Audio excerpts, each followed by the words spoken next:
The first time I saw him, I was struggling to breathe.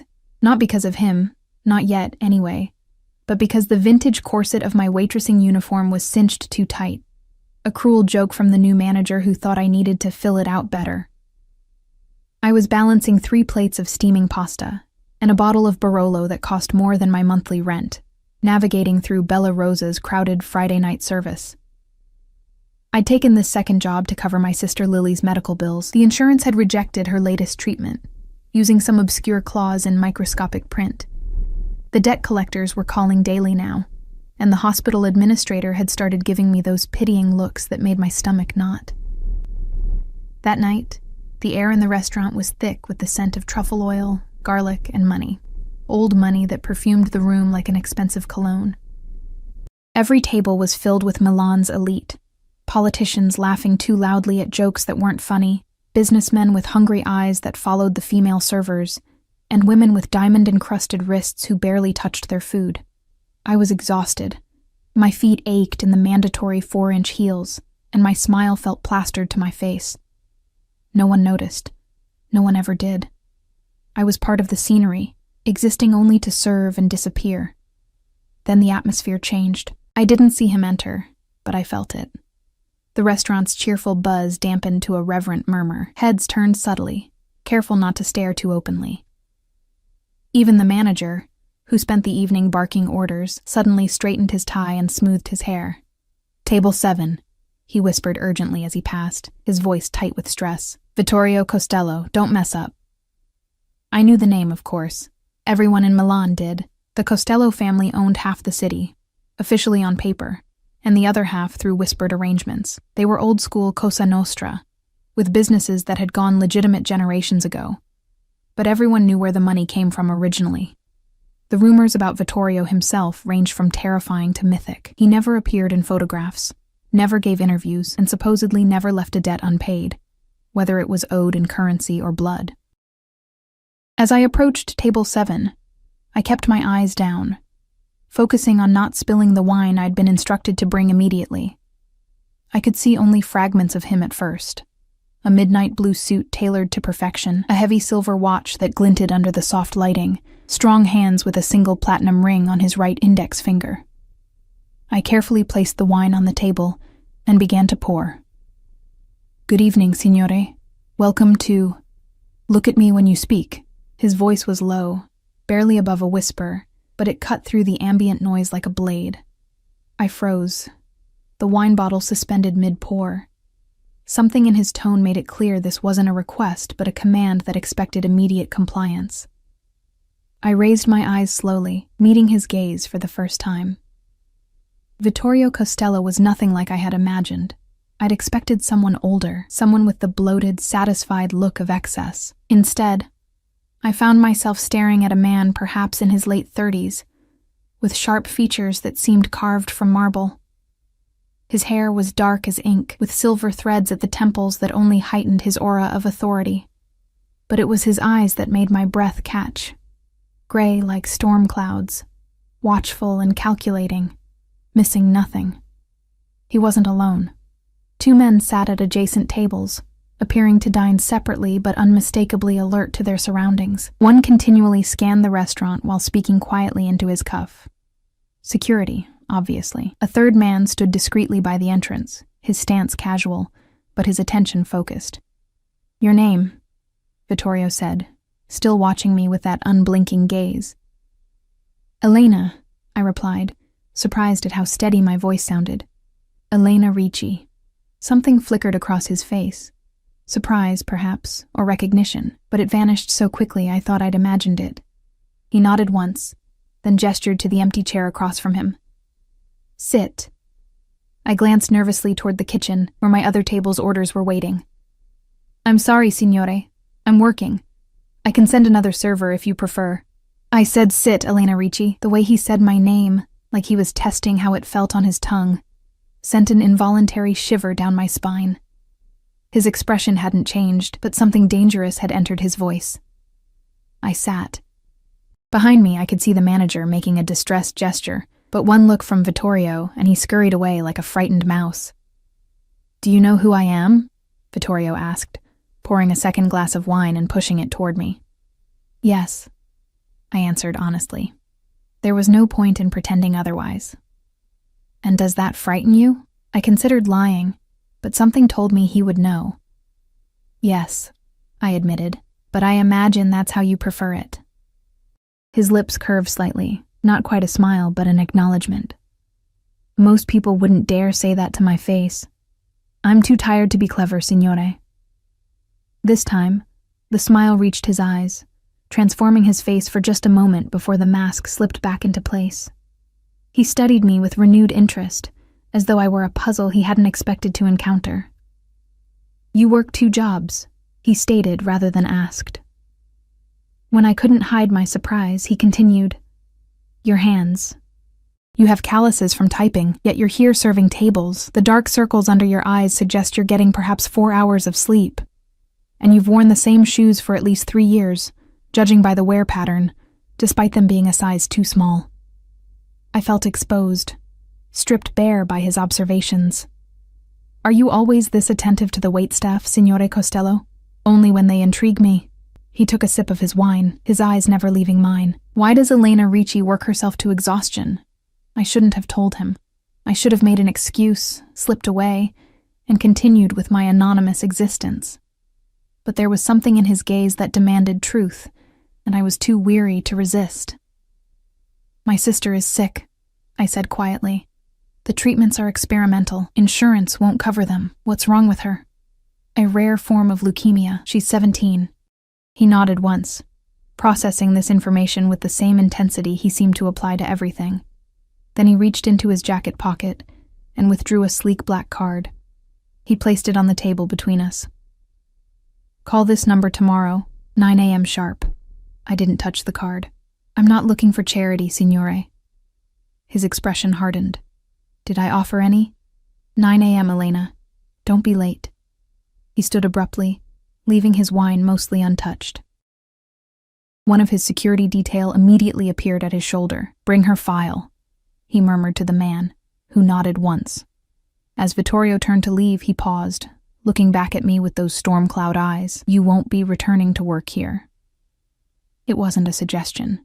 Before I could respond, he was gone, moving through the restaurant with the quiet confidence of a predator, people instinctively clearing a path. The manager was at my side instantly, his face flushed with anger. What did you say to him? Do you have any idea? He told me I won't be coming back to work, I said, still staring at the black card on the table. The manager's face drained of color. Then you won't, he said simply, as though Vittorio Costello's word was law. Which, I was beginning to realize, it probably was. That night, I sat in the tiny apartment I shared with Lily, staring at the card. It contained only a phone number, embossed in silver against the matte black background. No name, no company. Lily was asleep, her thin frame barely making a bump under the covers. The treatments had taken most of her hair, but she insisted on maintaining her spirit. I'm going for the alien chic look, she'd joke, tying colorful scarves around her head. Even now, a bright blue one contrasted sharply with her pallor. I fingered the card, torn between fear and desperate hope. Whatever Vittorio Costello wanted from me, it couldn't be good. Men like him didn't notice women like me unless they wanted something. But if there was even a chance he could help Lily... I set my alarm for 8:30 a.m. The call lasted exactly 27 seconds. A woman's clipped voice answered, instructed me to be at an address in the city's financial district at 10 a.m., and hung up before I could ask questions. No name was requested. They were expecting me. The building was all glass and steel, soaring above its neighbors with the arrogance of obscene wealth. The security desk already had my name. I was directed to the private elevator that went directly to the top floor. As the doors closed, I caught my reflection in the mirrored wall and barely recognized myself. I'd worn my best outfit, a simple navy blue dress that had once been for interviews, but now served as my good clothes for any important occasion. My dark hair was pulled back in a neat bun, and I'd applied minimal makeup to hide my exhaustion. I looked respectable, but hopelessly out of place in this temple of power. The elevator opened directly into a vast office. Floor-to-ceiling windows offered a panoramic view of Milan, making the city look like a toy model spread out below. The space was sparsely furnished, but with pieces that screamed quality. An antique desk that had probably witnessed centuries of history, leather chairs soft as butter, and a single painting on the wall that I recognized with shock as an original Caravaggio. Vittorio stood with his back to me, gazing out over the city. He didn't turn when I entered, but I knew he was aware of my presence. "You're 3 minutes early," he said, his voice echoing slightly in the cavernous space. "I appreciate punctuality. The metro was running on time for once," I replied, clutching my small handbag like a shield. He turned then, and I was struck again by his presence. Today, he wore a charcoal gray suit that fit him like armor. His security detail was less visible but undoubtedly present. I'd noticed 2 men watching me in the lobby, and another had ridden up in a separate elevator. "Do you know why you're here, Elena?" I shook my head, finding my voice had momentarily abandoned me. He gestured to one of the chairs across from his desk. "Please." I sat, perched on the edge like a sparrow ready to take flight at the first sign of danger. Vittorio took his own seat, folding his hands on the desk. On its polished surface lay a folder. He pushed it toward me. "Your sister's medical file. I had my people retrieve it this morning." My hand froze halfway to the folder. That's confidential. How did you... There's very little that's inaccessible to me." He stated this as a simple fact, without pride or boasting. "Open it."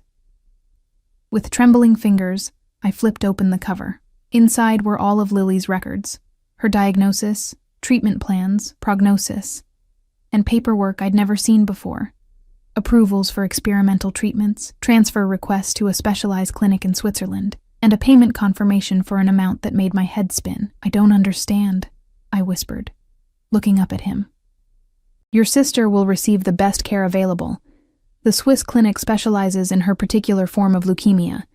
Their success rate is 78%, the highest in Europe."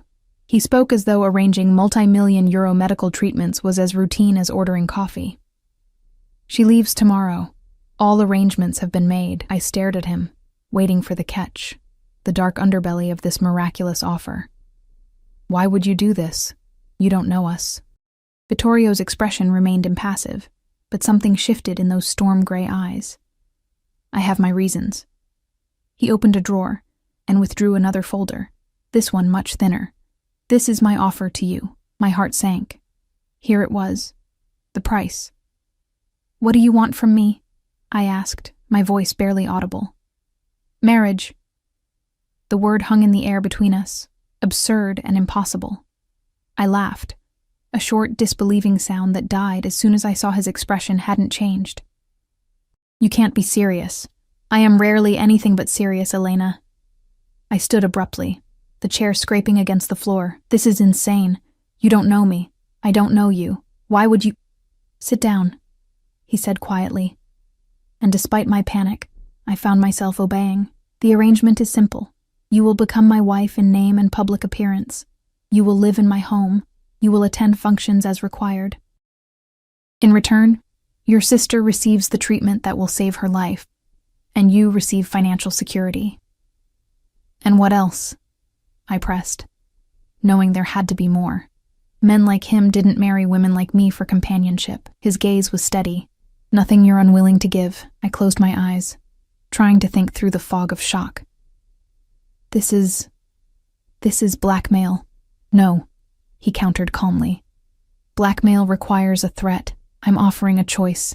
You are free to walk away." But I wasn't. Not really. Not with Lily's life hanging in the balance. "Why me?" I asked, opening my eyes to search his face for answers. "There are countless women who would gladly marry Vittorio Costello. Beautiful women, connected women, women who would bring something to this arrangement." For the first time, something like genuine emotion crossed his features. A flash of what might have been pain, quickly masked. "You have something they don't," he said simply. "And what's that?" His eyes held mine.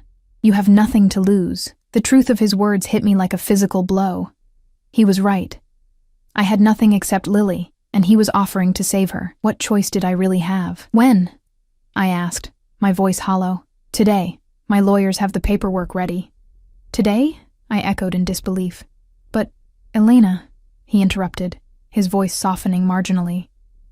I understand this is sudden, but your sister's treatment begins tomorrow, and for that to happen, certain legal matters must be in place. I stared down at my hands, noticing distantly how they trembled. And if I say no, then you leave here with my best wishes and return to your life as it was. His tone was neutral, but I heard the underlying message.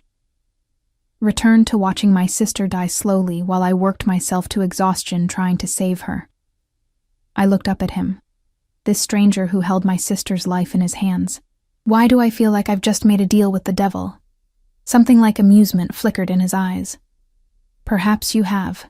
He stood, buttoning his jacket with a practiced motion. But even the devil keeps his promises, Elena. As he led me from the office toward whatever future I had just agreed to, I couldn't shake the feeling I had made a catastrophic mistake. Yet for Lily, I would walk into hell itself with my eyes open. I just hadn't realized hell would be dressed in a perfect suit, with storm gray eyes that seemed to see right through me. The wedding, if you could call it that, was a cold, sterile affair conducted in Vittorio's office later that same day. No white dress, no flowers, no family, just a judge who seemed entirely unsurprised to be performing such a ceremony, and 2 of Vittorio's men serving as witnesses. I signed the papers with a hand that wouldn't stop trembling, watching as my signature transformed me into Elena Costello. My new husband didn't kiss me. He merely nodded once the judge pronounced us married, then gestured for his assistant to handle the remaining details while he took a phone call in the corner of the room. I stood alone, a bride without a celebration, wondering what I had just done. Mrs. Costello, the title, spoken by a stern-looking woman I hadn't noticed before, jolted me from my thoughts. I'm Francesca, Mr. Costello's head of household staff. I'll be taking you to the estate and showing you your accommodations. I followed her in a daze, barely registering the sleek black car that waited for us, the driver who opened the door without making eye contact, or the city streets blurring past the tinted windows. Vittorio didn't accompany us. He had matters to attend to, Francesca explained without elaboration, as though it were perfectly normal for a groom to abandon his bride minutes after the ceremony. Your sister has already been transferred to the private hospital wing at the estate, Francesca informed me as we drove. She'll be stabilized there before flying to Switzerland tomorrow. Mr. Costello thought you might want to see her settled. At the mention of Lily, my fog lifted slightly. She's at the estate? Now? Does she know what's happened? She knows she's receiving specialized treatment arranged by Mr. Costello. The details of the arrangement have been left for you to explain as you see fit. I nodded, grateful for this small mercy at least. How would I explain to my vibrant, idealistic sister that I had essentially sold myself to save her life? The estate, as Francesca called it, turned out to be a sprawling villa nestled in the hills outside Milan. As we passed through imposing iron gates that closed silently behind us, I caught my first glimpse of my new home. A massive stone structure that looked like it had stood for centuries, surrounded by immaculately manicured gardens, and protected by an unobtrusive but undeniable security presence. Men in dark suits patrolled the grounds, and I noticed cameras disguised among the ivy and statuary. The East Wing has been prepared for you, Francesca said as we pulled up to the main entrance. Mr. Costello occupies the West Wing. The central areas are shared spaces for entertaining and daily activities. The message was clear. We would be living separate lives under one roof. The interior of the villa was a study in understated luxury.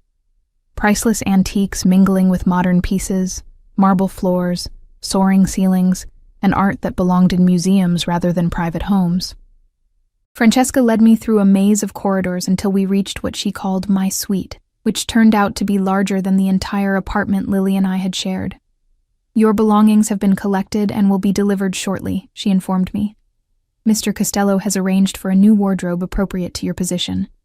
The stylist will arrive tomorrow for measurements.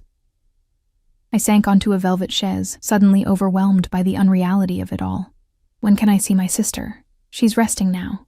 The doctor suggests you visit in an hour. I'll have someone escort you then. Francesca paused at the door. Dinner is at 8 in the small dining room.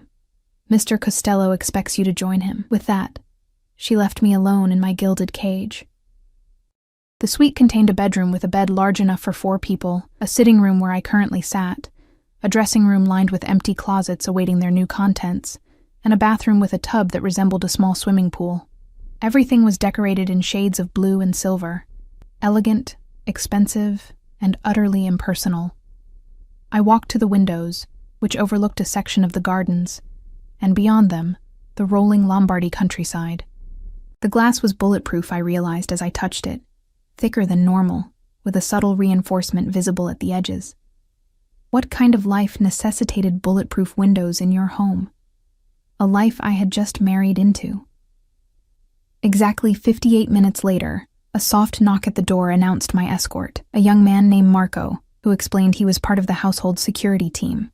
He led me through another series of corridors to what appeared to be a self-contained medical facility within the villa.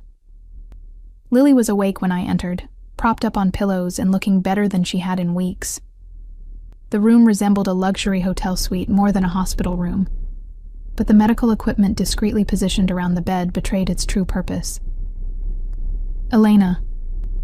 Her face lit up when she saw me. Can you believe this? It's like we won the lottery without buying a ticket. I forced a smile, sitting carefully on the edge of her bed. How are you feeling? Better already. They gave me something that's taken the pain away, and the doctor says my numbers are already improving. She gestured around the room. And look at this place. It's insane. The nurse said we're flying to Switzerland tomorrow on a private jet. A private jet, Elena. Her excitement faded as she studied my face. What's wrong? You look weird.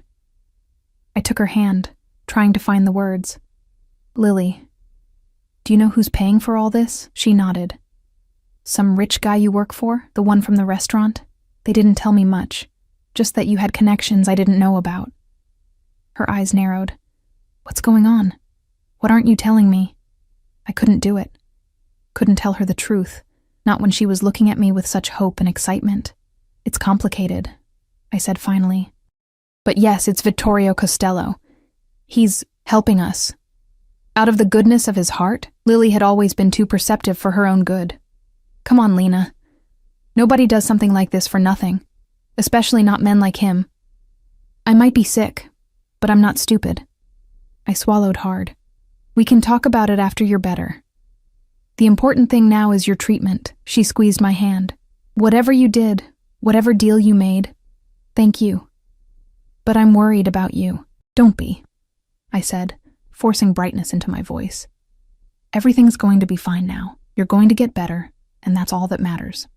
We spent the next hour together, carefully avoiding the subject of Vittorio and focusing instead on the treatment plan the doctors had outlined. Lily would spend 6 months in Switzerland, receiving a combination of experimental therapies that had shown promising results in cases like hers. I promised to visit as often as possible, not knowing if that was a promise I would be allowed to keep. By the time I left her, exhaustion had caught up with me. Marco escorted me back to my suite, where I found that my few possessions had indeed been delivered, my clothes hanging forlornly in one small corner of the massive closet, looking shabby and out of place like their owner. I showered in the palatial bathroom, wrapped myself in a robe softer than anything I'd ever owned, and lay down on the enormous bed, intending to rest for just a moment before dinner. I awoke to darkness and a soft knocking at my door. Disoriented, I stumbled to open it, finding Francesca looking distinctly disapproving on the other side. Mrs. Costello, you missed dinner. It's nearly 10 o'clock. Horror washed over me. I fell asleep. I'm so sorry. Mr. Costello asks that you join him in his study. Her tone made it clear this was not a request to be declined. Panic seized me. Now? Like this? I gestured to my robe and disheveled appearance. I suggest you dress quickly, was her only response. I threw on the least wrinkled of my old clothes, a simple black dress that had seen better days, and ran a brush through my tangled hair. No time for makeup or proper grooming. I followed Francesca through the silent villa, mentally preparing excuses, apologies, explanations. Vittorio's study was a masculine space dominated by dark wood, leather-bound books, and the scent of expensive cigars. He sat behind a massive desk, reading glasses perched on his nose as he reviewed documents. He didn't look up when I entered, merely gestured to a chair across from him. "I apologize for missing dinner," I said into the silence. "I fell asleep and your sister departs for Switzerland at 6 a.m. He removed his glasses, finally looking at me. "You'll want to see her before she goes." I blinked in surprise. Was that all? No anger at the social slight, no reminder of my obligations. "Yes. Thank you." He studied me for a moment, his expression unreadable. "You look exhausted." "It's been an eventful day." Something like amusement flickered in his eyes. "Indeed." He stood, walking to a sideboard where he poured amber liquid into 2 glasses. He offered one to me, which I accepted with slightly shaky hands. "To new beginnings," he said, raising his glass slightly. I took a small sip, the expensive whiskey burning a path down my throat. "What happens now?" I asked. "Now?" He returned to his seat, leaning back to regard me thoughtfully. "Now you rest. Recover your strength. Your sister will need you to be strong during her treatment. And us? This marriage?" Vittorio swirled the liquid in his glass. "We have an arrangement, Elena. Nothing more, nothing less." "But why?" I pressed, emboldened by exhaustion and the whiskey warming my blood. "Why this charade? Why marriage? If you wanted companionship, there are simpler ways." His expression hardened slightly. "I have my reasons. They are not your concern at present." "Not my concern?" I laughed incredulously. "It's my life. A life you chose," he reminded me, his voice cooling several degrees. "When you accepted my offer." I set down my glass, suddenly afraid I might throw it at him. "Because you gave me no real choice. There is always a choice, Elena. You made yours." He stood again, signaling the end of our conversation. "Rest. We'll speak more once your sister is settled in Switzerland." I rose on unsteady legs, anger and confusion warring within me. As I turned to leave, his voice stopped me. "Elena." I looked back at him, this stranger who was now my husband. "I keep my promises," he said quietly. "Your sister will have the best care possible. And you." His eyes held mine. "You will be safe here." Something in his tone sent a chill down my spine. Safe from what? But he had already returned to his papers, dismissing me as effectively as if he'd shown me the door. I spent the early hours of the next morning with Lily, trying to project confidence and optimism as she prepared for her journey. A medical team would accompany her, including a doctor who specialized in her condition, and 2 nurses who would remain with her throughout the treatment. "I'll call every day," I promised, as they readied her for transport, "and I'll visit as soon as they say you're settled." "You'd better." She squeezed my hand. "And Elena?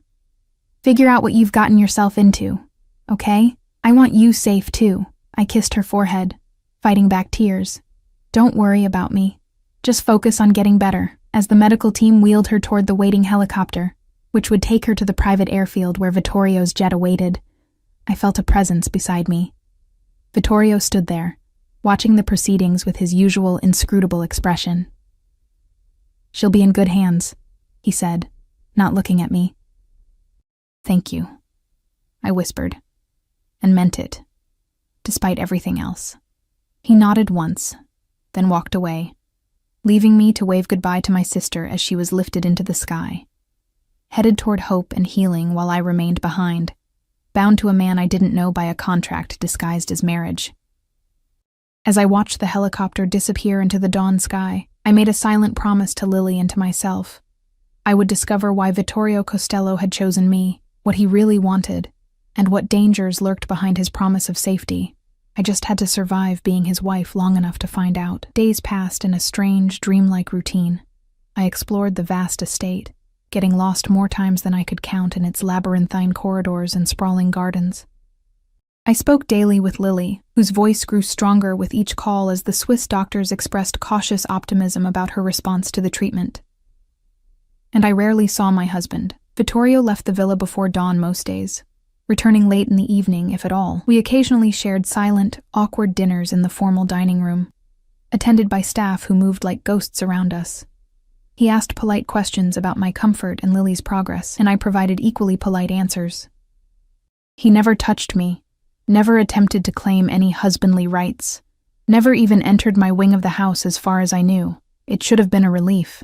Instead, it left me increasingly uneasy. 2 weeks after our wedding, Francesca informed me that I would be expected to attend a charity gala that evening, my first public appearance as Mrs. Costello. "Mr. Costello has arranged for appropriate attire," she said, leading me to my dressing room where a garment bag now hung. "The stylist will arrive at 4 to assist with hair and makeup. The car will depart at 7 sharp." Inside the bag was a gown that probably cost more than everything I had ever owned combined, a midnight blue creation of silk and intricate beadwork that seemed to catch every ray of light. Matching shoes, a clutch, and a velvet box containing a diamond necklace and earrings completed the ensemble. I stared at it all in disbelief. "This is excessive." This is appropriate for the wife of Vittorio Costello," Francesca corrected, with the faintest hint of disapproval in her voice. She had made it clear through 1,000 subtle indicators that she found me woefully inadequate for my new position, though she was too professional to say so directly. At precisely 7, I descended the grand staircase, feeling like an imposter in my borrowed finery. My hair had been styled in an elegant updo, my makeup applied with expert hands to highlight features I hadn't known I possessed, and the diamonds at my throat and ears caught the light with every movement. Vittorio waited at the bottom of the stairs, and for a moment as our eyes met, something flickered across his face. Surprise, perhaps, or appreciation. He wore a tuxedo that fit his powerful frame perfectly, the stark black and white emphasizing the intensity of his gray eyes and the sharp planes of his face. "You look lovely," he said, offering his arm with formal courtesy. "Thank you." I placed my hand on his sleeve, feeling the heat of him even through the layers of fabric. It was the closest we had been since our wedding day. A sleek limousine waited outside, with the now familiar security detail in place. 2 cars ahead of us, 2 behind, and men stationed along the route from the front door to the vehicle. Vittorio handed me into the car as though I were made of glass, then sat beside me, maintaining a careful distance. "This event is important," he said as we pulled away from the villa. "Many of Milan's most influential families will be there, including some business associates of mine. They will be curious about you." I turned to face him, suddenly nervous. What should I say? We haven't discussed what story we're telling people. "The truth," he replied simply. "We met at Bella Rosa. There was an immediate connection. We married quickly because life is uncertain." His lips curved in a mirthless smile. "People will assume you're pregnant, of course." I flushed, but I'm not. "They'll figure that out eventually." He straightened his already perfect cuffs. "You needn't worry about conversation. Stay close to me, smile, be charming, but say little. These people are vipers disguised as peacocks." "And what are you?" I asked before I could stop myself. His eyes met mine, and for a second, I glimpsed something dangerous behind them. "I am exactly what they think I am, Elena. Never forget that." The gala was held at one of Milan's oldest and most prestigious hotels, its ballroom transformed into a glittering wonderland of flowers, crystal, and candlelight. As we entered, I felt the subtle shift in the room's energy. Conversations pausing, heads turning, whispers spreading like ripples in water. Vittorio's hand settled at the small of my back, a possessive gesture that was our first real physical contact. "Smile," he murmured close to my ear. "Everyone is watching," and they were. I could feel the weight of curious stares, the assessment of my worth, the speculation about how someone like me had captured the elusive Vittorio Costello. As he guided me through the crowd, people stepped aside, offering greetings that ranged from warmly obsequious to coolly respectful. Vittorio responded to each with perfect composure, introducing me with simple dignity. "My wife, Elena. My wife." The words sounded strange coming from his lips, as though we were actors in a play neither of us had rehearsed properly. The first hour passed in a blur of names and faces I couldn't hope to remember. I smiled until my cheeks ached, accepted congratulations from strangers, and tried to emulate Vittorio's air of calm command. His hand rarely left my back or arm, maintaining constant contact that felt both protective and possessive. "Vittorio, There you are, you elusive bastard. The voice came from a striking woman in her 40s, dressed in a daring red gown that emphasized her still impressive figure. She air-kissed Vittorio's cheeks with familiar ease, then turned assessing eyes on me. So, this is the bride we've all been hearing about. She extended a perfectly manicured hand. Isabella Moretti, an old friend of your husband's family. Elena, I replied, shaking her hand and noting the slight emphasis she'd placed on old friend. Isabella, Vittorio acknowledged with a nod that seemed cooler than his other greetings. I trust you're well. Better now that I've met the woman who accomplished what none of us thought possible. Her smile was razor-sharp, capturing the uncapturable Vittorio Costello. You must tell me your secret, my dear. There's no secret, I said, feeling Vittorio's hand tighten slightly at my waist. Sometimes the heart simply knows what it wants. Isabella laughed, a sound like breaking glass. The heart. How refreshingly romantic. I would have thought it was something far more practical. Her gaze flicked downward, assessing my still flat stomach. You'll have to excuse us, Isabella. Vittorio cut in smoothly. The ambassador is waiting. He steered me away, his expression betraying nothing of his thoughts. Who was that? I whispered once we were out of earshot. Someone who wanted to be where you are, he replied cryptically. One of many, in fact. Before I could press for details, we were approached by an elderly man with shrewd eyes and a younger man who bore a striking resemblance to him. Salvatore, Vittorio greeted the older man with what seemed like genuine respect. Allow me to introduce my wife, Elena. Elena, this is Salvatore Ricci and his son Antonio. I froze at the name. Ricci, my name, my father's name. I looked more closely at the older man, searching for any resemblance to the father I barely remembered, who had disappeared when I was 6 years old. A pleasure to meet the woman who has finally tamed Vittorio, Salvatore said, kissing my hand with old-world courtesy.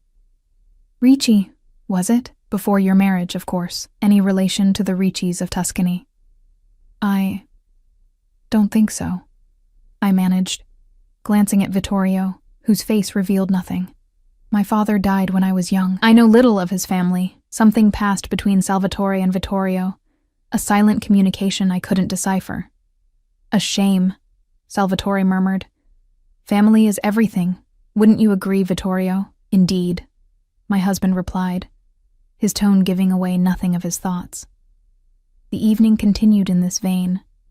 Cryptic conversations, meaningful glances I couldn't interpret, and the constant, unnerving sensation of being watched and evaluated. By the time we returned to the limousine several hours later, my nerves were frayed to the breaking point. Did you know? I demanded as soon as the car door closed behind us. About Salvatore Ricci? Is he related to me? Vittorio loosened his bow tie with a practiced motion. Why do you ask? Don't play games, I snapped, too tired and overwhelmed to maintain the polite facade. The name, the way you looked at each other. Is that why you chose me? Because of my name? Who is he to you? To me? He studied me for a long moment, his face half hidden in the shadows of the car. Salvatore was once a business associate of your father's, he finally said. A long time ago. My heart pounded against my ribs. You knew my father? I knew of him. Vittorio's voice was carefully neutral. He was before my time, but his reputation persisted. What reputation? What business? My mother always said he was a construction worker who died in an accident. Vittorio's laugh was short and without humor. Is that what she told you? He shook his head slightly. Your mother protected you as best she could, Elena. Some truths are better left buried. Not for me, I insisted, grabbing his arm without thinking. If you know something about my father, I have a right to know too. His eyes dropped to my hand on his sleeve, and I quickly withdrew it, suddenly aware of my boldness. But the brief contact seemed to make a decision for him. Marco Ricci was not a construction worker, he said quietly. He worked for my father, as Salvatore did. They were business partners of a sort. The implication hung in the air between us. My father had been connected to the Costello family business, to the Cosa Nostra. The room seemed to spin slightly around me. That's why you chose me, I whispered, pieces falling into place. Because of who my father was, but why? He's been dead for 20 years, the debts of the father, Vittorio said cryptically. Sometimes fall to the children, sometimes. So do the rewards. What does that mean? I demanded, frustration mounting. Stop speaking in riddles. The car pulled up to the villa before he could answer. As always, security moved into position, checking the surroundings before opening our door. Vittorio exited first, then offered me his hand. I almost refused it, tempted to stay in the car until he gave me real answers. But the driver was watching, and the security team, and I had already learned that in this world, appearances mattered above all else. I took his hand and allowed him to help me from the car, the diamonds at my throat suddenly feeling like a collar. We walked in silence to the grand entrance, where Francesca waited to take my wrap and clutch. Once we were alone in the vast foyer, I turned to face him again. I deserve the truth, I said quietly but firmly, whatever it is. Vittorio regarded me with those storm-gray eyes that gave away nothing of his thoughts. The truth, he repeated, as though testing the word. The truth is rarely simple, Elena, and never painless. I'm stronger than you think. Something like respect flickered in his expression. Yes, he agreed. I believe you are. Which is why I will tell you this much tonight. Your father made choices that put both you and your sister in danger. Danger you never knew existed because others protected you from it. What danger? Who protected us? I did. The simple statement hung in the air between us. For the past 15 years, I have ensured that the shadows of your father's choices never touched you or Lily, but circumstances have changed. Keeping you safe from a distance was no longer possible. I stared at him, trying to process this revelation. So this marriage, it's what? Some kind of elaborate protection program? His lips curved slightly, in a manner of speaking. From what? Who would want to hurt us after all this time? That, he said, is a conversation for another day. You're exhausted, and these are waters too deep to wade into tonight. He was right. I was swaying slightly on my feet, the combination of emotional shock and physical fatigue taking its toll. But I couldn't let it go entirely. Promise me, I said, meeting his gaze directly. Promise you'll tell me everything, soon. Vittorio studied me for a long moment, then inclined his head slightly. You have my word. He gestured toward the grand staircase. Rest now. We'll speak tomorrow. As I climbed the stairs, I felt his eyes on me, watching until I disappeared from view. In my suite, I carefully removed the diamonds and the beautiful gown, placing them in the dressing room like the costumes they were. I showered away the makeup and perfume, returning to myself, or the self I had been before I became Elena Costello. But as I slipped between the silk sheets of my too large bed, I realized that self was gone forever. Whoever I had been before, the simple girl working 2 jobs, caring for her sister, believing in her construction worker father's accidental death, that person no longer existed. In her place was a woman married to a dangerous man, wearing borrowed finery, living in a house with bulletproof glass, and carrying a name that apparently came with shadows and debts I didn't understand. I fell asleep wondering which was the bigger lie, the life I had lived before or the one I was living now. Morning brought clarity and determination. I dressed in one of the simpler outfits from my new wardrobe, tailored black pants and a cream silk blouse, and went in search of my husband. Francesca intercepted me in the main hall. Mr. Costello left for Milan at dawn, she informed me with her usual efficiency. He asked that you join him for dinner at 8. The car will take you to the restaurant. Did he leave a number where I can reach him? I asked, undeterred. It's important, Mr. Costello does not appreciate being disturbed during business hours. Her tone suggested I was being unreasonable. If there's an emergency, you may speak with Marco. I bit back my frustration. It's about my sister. This was a slight manipulation. Lily was doing well according to our morning call. But I had quickly learned that Vittorio's staff would move mountains where my sister's care was concerned. Francesca's expression softened marginally. I'll see if he's available. She disappeared into a nearby office, returning moments later with a slight frown. Mr. Costello is in meetings until 3. He'll call you then. It wasn't what I wanted, but it was better than nothing. Thank you, Francesca. With hours to fill, I decided to do some investigating of my own. The villa was enormous, and while I had explored much of it over the past weeks, there were areas I knew were restricted.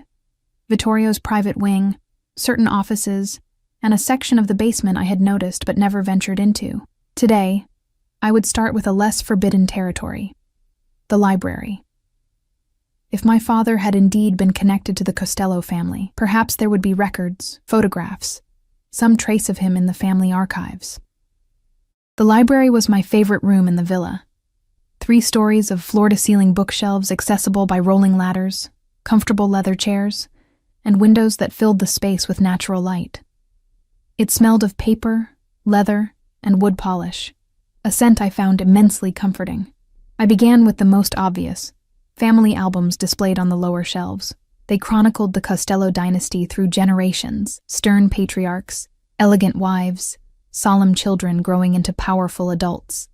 I recognized Vittorio's father from news articles I had researched online. Giuseppe Costello had been a prominent businessman with rumored mafia connections that were never proven in court. In photographs from the 1990s, I spotted a younger Salvatore Ricci standing beside Giuseppe at various social functions. And then, in an image that made my heart stop, I saw him. My father. I recognized him instantly, though he looked nothing like the faded photographs my mother had kept. In those, he had been smiling, casual, dressed in simple clothes with my mother at his side. In this image, he stood between Giuseppe Costello and Salvatore Ricci at some formal event, wearing an expensive suit, his expression serious and watchful. The caption beneath read, Giuseppe, Marco, and Salvatore. Milano, 1995. 2 years before his supposed death. I stared at the photograph, trying to reconcile this elegant, dangerous-looking man with the father I barely remembered. The one who had swung me onto his shoulders and called me his little princess. "I see you've been busy," I startled, nearly dropping the album. Vittorio stood in the library doorway, watching me with an unreadable expression. "You said you'd call at 3, I said, my voice unsteady. My meetings concluded early. He crossed the room with his usual fluid grace, stopping beside me to look down at the open album. "You found him. He doesn't look like I remember." I traced my father's face through the protective plastic. My mother kept photos of a different man. "Your mother wanted to remember the man she fell in love with, not the man he became." Vittorio gently took the album from my hands, closing it and returning it to its shelf. "Come, we should talk somewhere more comfortable." He led me to his study, a room I had only entered once before.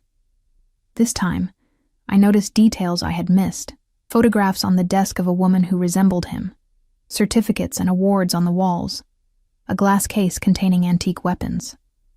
It was still an intimidating space, but more personal than I had initially perceived. Vittorio gestured for me to sit, then poured us each a drink, whiskey again, though I hadn't asked for it. He settled into the chair behind his desk, swirling the amber liquid thoughtfully before speaking. "Your father worked for mine," he began without preamble. "He started as security, but he was smart, ambitious. My father recognized his potential and promoted him, made him part of the inner circle along with Salvatore and a few others." "What exactly did my father do?" I asked, though I was beginning to suspect the answer. Vittorio met my gaze directly. "He collected debts. He enforced rules. He protected our family's interests. He was a criminal," I said flatly. "He was a man making a living the best way he knew how," Vittorio countered. "The line between criminal and businessman has always been blurry in certain circles, Elena. My family operated on both sides of that line. And now?" His lips curved slightly. "Now we are respectable businessmen, of course." I didn't believe him, but I had more pressing questions. "You said he made choices that put Lily and me in danger. What choices?" Vittorio's expression darkened. "Your father was ambitious to a fault. He wanted more than my father was willing to give. So he made arrangements with a rival family, the Morettis." "Isabella Moretti," I said, remembering the woman from the gala. "Her husband. Dante, actually. Isabella was just the trophy wife, though she's proven quite resourceful since his death." He took a sip of his whiskey. "Your father began selling information to Dante. Small things at first, then larger secrets. When my father discovered the betrayal, he gave Marco a choice: disappear forever, or watch his family pay the price of his treason. My hands trembled around my glass. So he chose to disappear. He chose to protect you, Vittorio corrected gently. My father was not a forgiving man, but he respected family loyalty. He allowed your father to stage his death to ensure you and your mother would be safe from retribution. In exchange, Marco would never contact you again and would leave Italy permanently. Did he? Leave Italy? He went to America, started a new life there under a new name. The room seemed to tilt around me. He's alive? Vittorio hesitated, then shook his head. He died 10 years ago. Cancer. By then, my father had also passed, and I had taken over the family business. I closed my eyes, absorbing the shock of this revelation. My father hadn't died when I was 6. He had abandoned us, chosen exile over facing the consequences of his actions. He had lived for another decade while my mother struggled to raise 2 daughters alone, while I took on adult responsibilities as a child to help her. Why didn't you tell me this when we met? I demanded, anger replacing shock. Why the elaborate charade of marriage? If you've been protecting us all these years, why change the arrangement now? Vittorio set down his glass, his expression grave. Because Dante Moretti's son, Angelo, recently discovered your existence. He believes incorrectly that your father left something valuable behind. Information, accounts, evidence that could damage their family. He's been looking for you and Lily. Cold fear replaced my anger. Is that why Lily got sick? Did they— No, Vittorio said quickly. Her illness is tragic but natural. But when she began receiving specialized treatment, it created electronic records, hospital visits, a trail that Angelo's people were able to follow. They found your apartment 2 days before I approached you at the restaurant. So you what? Decided to marry me to keep me under lock and key? I decided to marry you because it was the most effective way to place you under my protection, he corrected. The Costello name still carries weight in Milan. Few would dare touch my wife. But Lily is safer in Switzerland, receiving treatment that may save her life, surrounded by security that reports directly to me. I stood abruptly, too agitated to remain seated. This is insane. All of it. I'm not part of this world. I'm a nobody. A waitress, a temp worker. I've never done anything to Angelo Moretti or his family. You exist, Vittorio said simply. Sometimes that's enough. I paced the length of his study, trying to process everything he'd told me. So, what happens now? Do we stay married forever? Do I live the rest of my life as a Mafia princess, hiding behind your name and your security team? Until Angelo is no longer a threat, yes. And when will that be? Something dangerous flashed in Vittorio's eyes. Soon, if I have my way. The implication was clear, and it should have horrified me. Instead, I felt a strange sense of security knowing that this man, this powerful, dangerous man, was determined to eliminate any threat to me and my sister. Why do you care? I asked, stopping my pacing to look directly at him. Why go to all this trouble for the daughters of a man who betrayed your family? What do you get out of this arrangement? Vittorio rose from his chair, moving around the desk to stand before me. This close, I could smell his cologne, something woodsy and expensive, and feel the heat radiating from his body. Your father made mistakes, he said quietly, but before that he saved my life. Twice. I was 15 the first time, caught in a situation I shouldn't have been in. Marco pulled me out, took a bullet in the process. He gestured to his shoulder. The second time, I was 20, and he intercepted information about a planned hit. He warned me, against his own interests with the Morettis. So this is about repaying a debt, I said, some of my tension easing. That, at least, made sense to me. Partly, he acknowledged. But also, he hesitated, something I'd never seen him do before. There are things you don't know about me, Elena. Reasons why marriage to someone like you serves purposes beyond your protection. Someone like me? Someone real, unconnected. Someone who sees me as Vittorio, not as a Costello.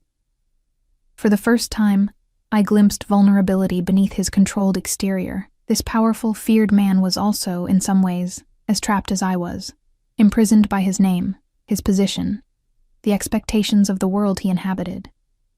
Before I could respond, his phone buzzed. He checked it with a frown, then looked back at me. "We'll have to continue this later. There's a situation that requires my attention." "Of course," I said, suddenly exhausted by the weight of revelations. "Your business." He hesitated, then reached out to touch my face, the first time he had done so with gentleness rather than calculated public display. "This isn't how I wanted to tell you. Is any of it real?" I asked, unable to help myself. "This marriage, your protection, your interest in me?"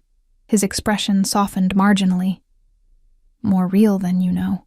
With that cryptic response, he was gone, leaving me alone with shattered illusions about my father, new fears for my sister, and confusing feelings about the man I had married for survival, but was beginning to see as something more complex than the monster I had initially believed him to be. That night, he didn't come home at all. 3 days passed with no word from Vittorio. Francesca assured me this was normal.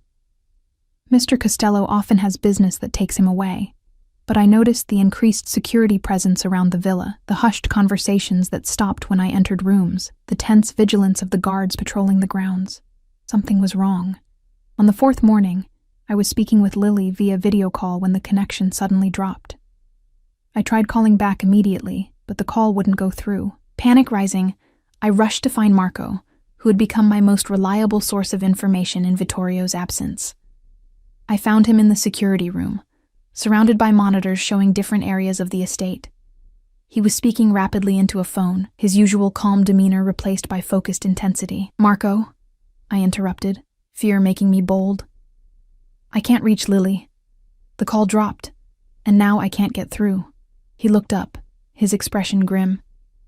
"Mrs. Costello, please wait in your suite. I'll come find you shortly." "No," I said firmly. "Tell me what's happening. Now." He hesitated, then covered the phone's microphone. "There's been an incident at the clinic in Switzerland. Your sister is safe, but we're moving her to a more secure location." "What kind of incident?" My voice rose. "What happened?" Marco glanced at the other security personnel, then guided me to a private office adjacent to the security room. Once the door closed behind us, he spoke quietly but directly. "2 men attempted to access the medical wing where your sister is being treated. They were intercepted by our security team. There was an alteration. The men were neutralized." "Neutralized," I repeated numbly. "They're dead." Marco didn't deny it. "Your sister never saw anything. She's being moved as a precaution." "I want to go to her," I insisted.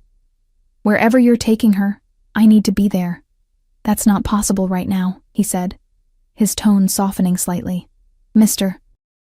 Costello's orders are to keep you here, where we can ensure your safety." "Where is he? Why hasn't he called me?" Marco hesitated again. "Mr. Costello is handling the situation personally." The way he said it sent a chill through me. I knew enough now about this world to understand what handling personally likely entailed. "Angelo Moretti," I guessed. "He sent those men after Lily." Marco neither confirmed nor denied it, but his expression told me I was right. "When will Vittorio return?" I asked, trying to keep my voice steady. "Soon," Marco replied, though I could tell he wasn't certain. "In the meantime, please stay within the villa. We've doubled security, but it would be safest if you remained inside." I nodded, too numb to argue further. Back in my suite, I paced restlessly, checking my phone every few minutes for any word from Lily or Vittorio. Hours passed in agonizing silence. As night fell, I stood at my window, watching the security teams patrolling the gardens with greater frequency than usual. The villa felt like a fortress under siege, though no enemy was visible beyond the gates. A soft knock at my door startled me. I opened it to find Francesca, her usually impeccable appearance slightly disheveled, her expression grave. "Mrs. Costello," she said quietly, "please come with me." "What's happened?" I demanded, fear clutching at my throat. "Is it Lily? Vittorio?" "Mr. Costello has returned," she said, avoiding my eyes. "He's in the East Wing medical suite. The words echoed in my mind as I followed her through the corridors at a near run. Vittorio was hurt. The realization sent an unexpected wave of dread through me. Despite everything, the arranged marriage, the secrets, the dangerous world he had pulled me into, the thought of him injured or worse filled me with a fear I hadn't anticipated. The medical suite was a flurry of activity, doctors and nurses moving efficiently around a central bed where Vittorio lay, his normally imposing figure looking somehow smaller against the white sheets. His face was bruised, a cut above his eye had been freshly stitched, and bandages wrapped his torso. When he saw me in the doorway, he dismissed the medical staff with a curt nod. They filed out silently, leaving us alone. "You should see the other guy," he said, his voice hoarse but his attempt at humor unmistakable. I approached the bed slowly, studying his injuries. "Is there another guy to see?" A ghost of his usual smile touched his lips. "Not anymore." I should have been horrified, but all I felt was relief. Relief that he was alive, that he was here, that whatever threat had loomed over us might finally be gone. "Angelo?" I asked quietly. Vittorio nodded once. "He won't trouble you or Lily again." I sank into the chair beside his bed, suddenly exhausted. "Lily is safe," he assured me. "I spoke with her doctor an hour ago. She's responding well to the treatment, and her new accommodations are even more comfortable than the last." "They tried to take her," I said, the reality of how close we'd come to disaster finally hitting me. "If your men hadn't been there." "But they were," Vittorio said firmly, reaching for my hand. His grip was weaker than usual, but still reassuringly solid. "I promised to keep you both safe, Elena. I keep my promises." I looked down at our joined hands. His knuckles were scraped and bruised, evidence of violence I couldn't bring myself to ask about. This man had killed for me, for my sister. The thought should have repulsed me, but instead, I felt a complex mix of gratitude, fear, and something deeper I wasn't ready to name. "Why didn't you take me with you?" I asked. "When you left? Why keep me in the dark?" He studied me for a long moment. "Because I wanted to keep that darkness away from you for as long as possible. Because once you see certain things, you can't unsee them." "I'm stronger than you think," I said, echoing my words from days before. "I know exactly how strong you are," he replied. "It's one of the things I admire most about you." The admission hung in the air between us, sincere in a way our previous interactions had not been. Something had changed, whether through his brush with death or my growing understanding of his world. The walls between us had begun to crumble. "What happens now?" I asked, still holding his hand. "Now we heal," he said simply. "All of us. Lily continues her treatment, which is showing remarkable progress. I recover from these minor inconveniences." He gestured to his injuries with a dismissive air that made me suspect they were more serious than he was admitting. "And you? What about me?" His eyes, those storm-gray eyes that had once seemed so cold, softened as they held mine. "You decide what you want, Elena. The threat is eliminated. Our arrangement has served its purpose. If you wish to end it, arrangements can be made."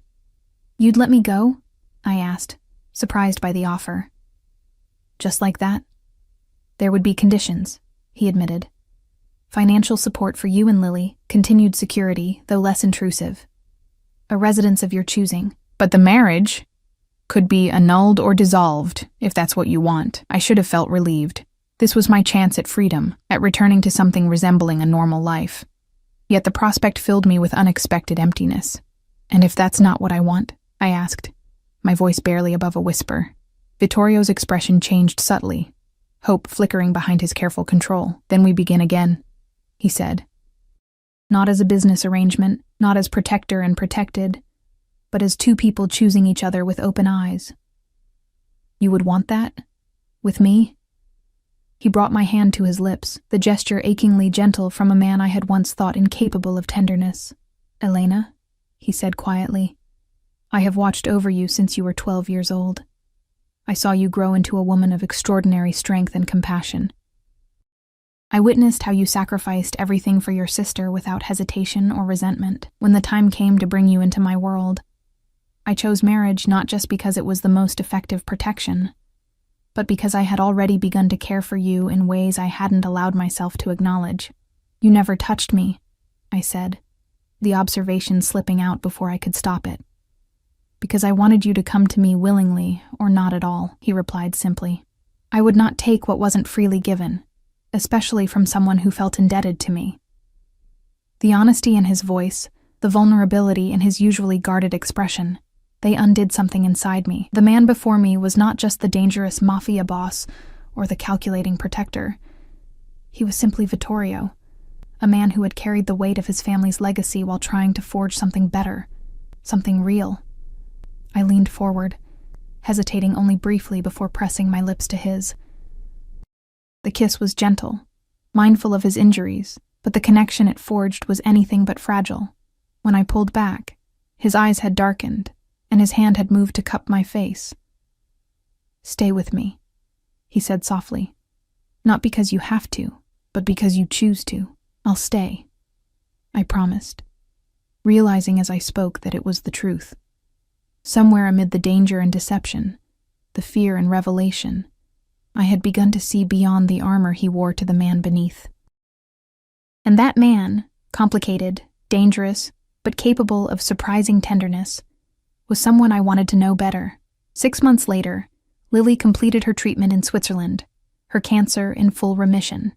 She came to live with us at the villa, while she regained her strength, filling the once austere halls with her laughter and irrepressible spirit. You know, she told me one evening, as we sat in the garden watching Vittorio take a business call at a distance, his free hand absently petting the rescue dog that had become his unlikely shadow. When you first told me you'd married him to save me, I thought you'd made the ultimate sacrifice. And now?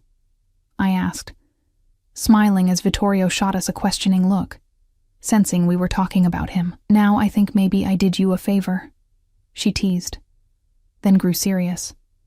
He would die for you, Lena. Not many people find that kind of love. I watched as Vittorio concluded his call and walked toward us, his face relaxing from business mode into the private smile he reserved for family. Our beginning may have been rooted in danger and necessity, but what had grown from that unlikely soil was something rare and precious, a love forged in fire, tested by darkness, and ultimately stronger for having survived both. He wasn't perfect. Neither was I. The world we inhabited still had its shadows, its dangers, its compromises.